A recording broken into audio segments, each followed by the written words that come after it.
נהנה במשך עשרות שנים מיציבות מדהימה. המלחמה באוקראינה, ירידה בהיקף הצריכה בסין, הערפל הכלכלי בעולם ועוד, הובילו צניחה חסרת מעצורים.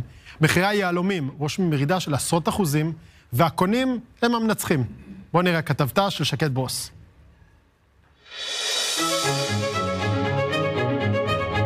היהלום הוא חברה הטוב ביותר של האישה. כך אמרה מרילין מונרו בשנות ה-50, והפכה את האבן הנוצצת לסמל סטטוס על זמני. אז למה השוק בשנים האחרונות עובר את המשבר העמוק ביותר שאי פעם ידע? יש לנו פה למעשה טבעת של יהלום בצורת לב, יהלום צהוב, פנסי ילו, 4.5 קראט משקלו, מוקף ביהלומים קטנים, לבנים וכמובן זהב לבן. זאת טבעת שעולה בסביבות $30,000. כששרשרת של טיפאני אנד קו הוכתרה כתכשיט היקר ביותר בעולם, שבזכות היהלומים הגיע לשווי $30 מיליון, היהלומים הטבעיים נהנים מתדמית יוקרתית ואקסקלוסיבית. אבל זה לא חדש שהתכשיט הנחשף אינו נגיש לכלל הציבור, ובדיוק למטרה זו החליטו למצוא אלטרנטיבה דומה וזולה בהרבה יותר, יהלומי המעבדה. מאוד חשוב, יהלום טבעי הוא לא יהלום מעבדה. יהלום מעבדה מכל בחינה שהיא, בצורת היצירה שלהם, במחיר, בהתקדמות המחיר למעשה, מה קורה עם המחיר של הדבר הזה לאורך זמן. הרי יהלום טבעי זה מוצר שיש לו היצע מוגבל.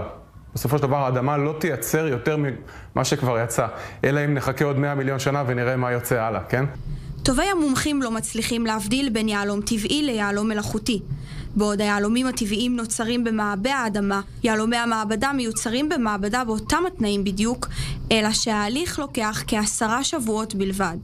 ביד שמאל יש לי יהלום טבעי, ביד ימין יש לי יהלום מעבדה.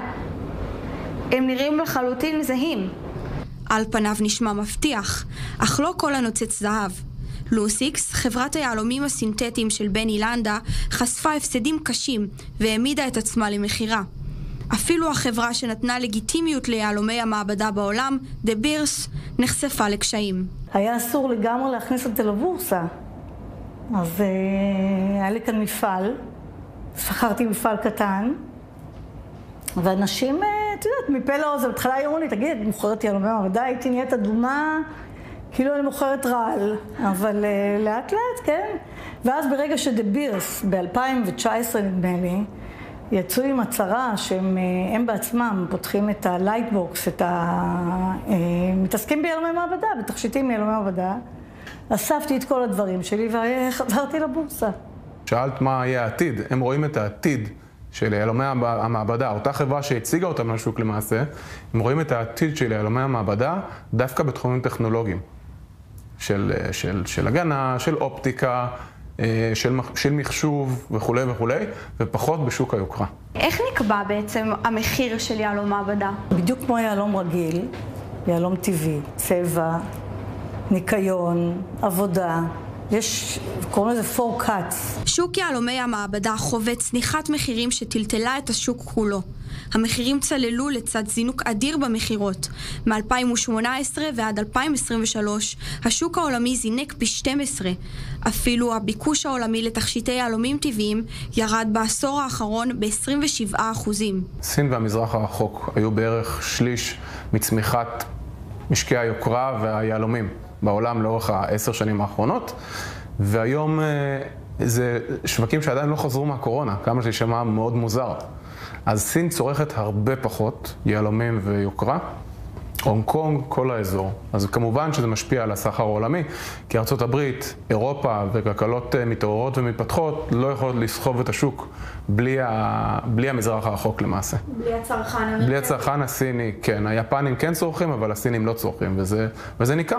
גם מחירי היהלומים הטבעיים רושמים ירידה גורפת. בחודש יולי 2024 לבדו, ירד הייצוא ב-48% לעומת התקופה המקבילה בשנה שעברה. אז כמובן המרכז בישראל הוא מרכז ייצור. אז מייצרים בו יהלומים, מלטשים, זאת אומרת, קונים יהלומים גולמיים ממדינות מפיקות, ממדינות שיש בהן מכרות, מלטשים ומוכרים. כמובן שיש פה גם סחר. ישראל סוחרת עם הודו, סוחרת עם ארצות הברית, קונה, מוכרת עם בלגיה, עם דובאי. יש 4-5 מרכזי סחר בעולם, כמובן שישראל היא אחד מהם. אני דור שלישי בעולם היהלומים. וראינו על פני 80 שנה שאנחנו בשוק, ראינו עליות וראינו ירידות, ואנחנו מאמינים בסלוגן של Diamond is forever. יהלום זה לתמיד, אוקיי? והמחיר יכול לעלות ולרדת, אבל בסופו של דבר הוא ישמור על הערך, השוק יחזור לתוואי צמיחה מסוים, ואנחנו לא באמת מודאגים לעתיד הענף העולמי. כמובן שאנחנו כמרכז ישראלי צריכים לחשוב מה אנחנו עושים פה כדי לייחד את עצמנו מול שאר העולם. גם הישראלים התחילו לנטוש את היהלומים. ביוני האחרון נרשמה ירידה של כ-45% ביבוא היהלומים המלוטשים לישראל לעומת יוני הקודם. מישהו רוצה להפתיע אותי מתישהו, זה מה שבחרתי. סגור, נשים בצד. טוב, רשמתם במערכת, מי שרוצה להפתיע את שקד, זה הציון.